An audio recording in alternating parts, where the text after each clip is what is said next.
Greetings, everyone. My name is Tony Holowitz, and thank you for being here for this tutorial on working with layouts in Act CRM.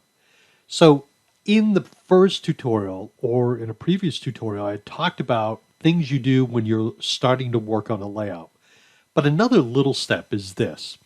Because I'm going to be working on a layout, I find it beneficial to take a screenshot of that layout, paste the screenshot into a document or a program like Microsoft Word, and print it out so you can refer to it and make notes on it.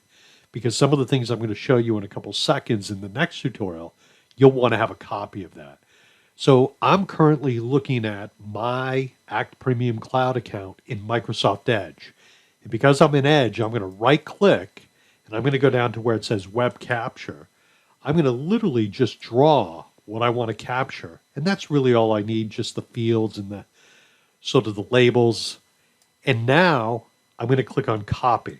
I will be able to go in, paste that in a Word document and print it out so I can take notes on it. And in the next tutorial, you're going to see why having that in front of you is relevant. Thank you so very much. You have a great day. Be well.